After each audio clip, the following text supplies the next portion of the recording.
कैसे हैं आप सभी लोग। दोस्तों मेरे चैनल सरकारी अपडेट विद सचिन में आप लोगों का फिर से स्वागत है। दोस्तों आज मैं आपको बताऊंगा ई श्रम कार्ड क्या है, को बनाने का उद्देश्य क्या है और ये कितने वर्ष के व्यक्ति को है बनाने के लिए। ई श्रम कार्ड भारत सरकार के श्रम एवं रोजगार मंत्रालय की एक पहल है। इसका उद्देश्य असंगठित क्षेत्रों में काम करने वाले श्रमिकों का राष्ट्रीय डेटाबेस तैयार करना है, से जोड़ा जा सके। दोस्तों अगर आप 16 से 59 साल के हैं, असंगठित क्षेत्रों में कार्य करते हैं, जैसे दिहाड़ी मजदूरी, ई रिक्शा चालक, इलेक्ट्रीशियन, कारपेंटर इत्यादि लोग। हमारी बातें अच्छी तरह से समझ में आई होगी तो आप मेरे चैनल सरकारी अपडेट विद सचिन को लाइक करें और चैनल को सब्सक्राइब करें। दोस्तों तो हम चलते हैं सीधे साइट पे।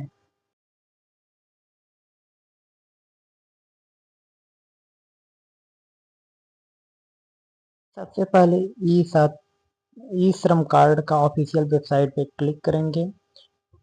उसमें क्लिक करते हैं ई श्रम होम, ई श्रम .gov.in खुल जाएगा। उसके बाद गो टू होम पेज, उस पर दो ऑप्शन आ रहा है, वन स्टेप सॉल्यूशन और प्लेटफॉर्म वर्कर्स। तो वन स्टेप सॉल्यूशन पे क्लिक करके प्रोसीड करेंगे। प्रोसीड के पश्चात हम लोगों का मेन पेज ओपन हो जाएगा। इसको बड़ी ही सावधानी से भरना होगा क्योंकि इसमें मोबाइल नंबर, कैप्चा कोड और यूएन नंबर अगर आपके पास है तो हाँ, नहीं तो नहीं करते हुए नहीं कर देंगे। जैसे कि कैप्चा कोड आराम से भर दिया जाएगा। कैप नो करके प्रोसीड करेंगे। प्रोसीड के बाद मोबाइल में ओटीपी जो भी आएगा, ओटीपी भरते हुए कैप्चा कोड बहुत ही सावधानी से भरना चाहिए क्योंकि कैप्चा कोड और ओटीपी पर सावधानी भरते हुए कैप्चा कोड सेम होना चाहिए, अन्यथा वो प्रोसीड नहीं लेगा।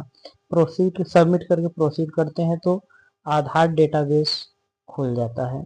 आधार में 12 अंक का डिजिट जो नंबर होता है, आधार नंबर, उसमें फिट करेंगे।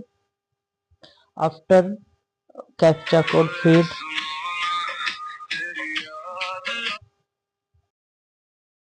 आधार बेस पे आने के बाद उसमें 12 अंक का डिजिट नंबर और उसके बाद सबमिट कैप्चा कोड भर के आगे प्रोसीड करेंगे।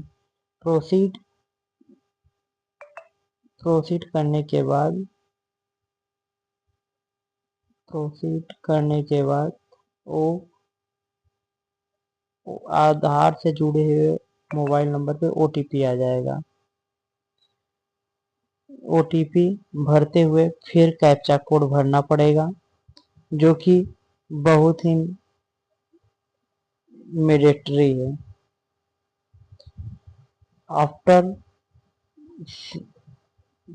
फीड सबमिट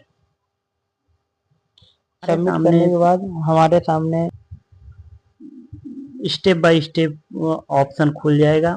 इसमें आधार कार्ड का कुछ सिंबल दिया होता है, इसे कंटिन्यू और नेक्स्ट करेंगे। उसके बाद employee email ID, employee ID के बाद शादी का डिटेल मांगेगा, father's name, mother's name, category को भरते हुए फीड करेंगे। आप कैटेगरी फीड करने के बाद आपसे उसका अपलोडिंग सर्टिफिकेट मांगेगा, बट चिंता की कोई बात नहीं है। उसको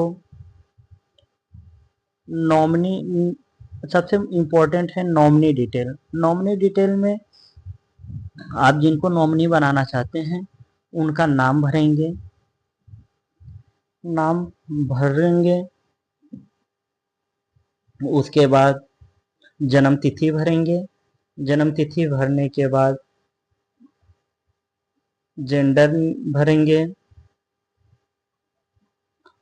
जेंडर जेंडर भरने के बाद और मेन व्यक्ति से, नॉमिनी से क्या रिलेशन है, सन का, फादर्स का, मदर्स का या वाइफ का, इससे रिलेटेड आप सबमिट कर देंगे। सबमिट करने के बाद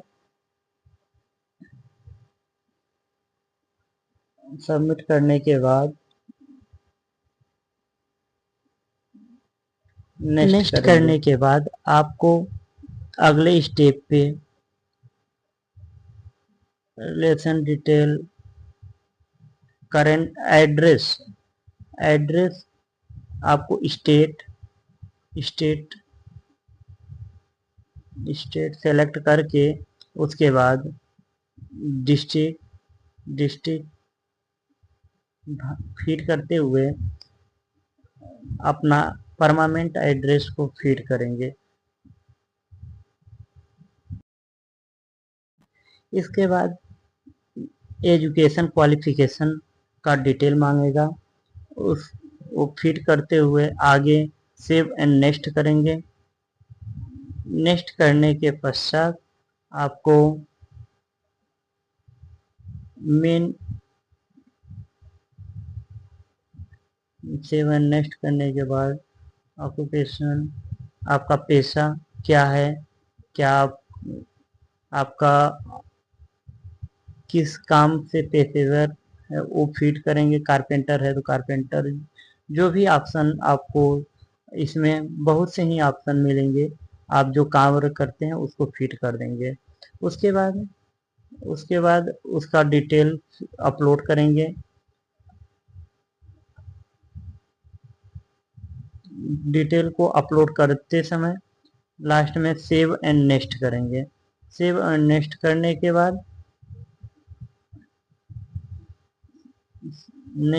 के बाद हमारा सबसे इम्पोर्टेंट बेस खुल जाएगा। इसमें अकाउंट नंबर और IFSC कोड, आप सभी श्रमिक भाई लोग, आप लोग सही डाटा फीड करिएगा ताकि डिटेल सही ढंग से फीड हो जाए।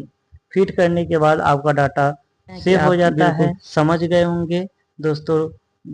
वीडियो को लाइक करें, चैनल को सब्सक्राइब करें, दोस्तों के साथ शेयर करना ना भूलें।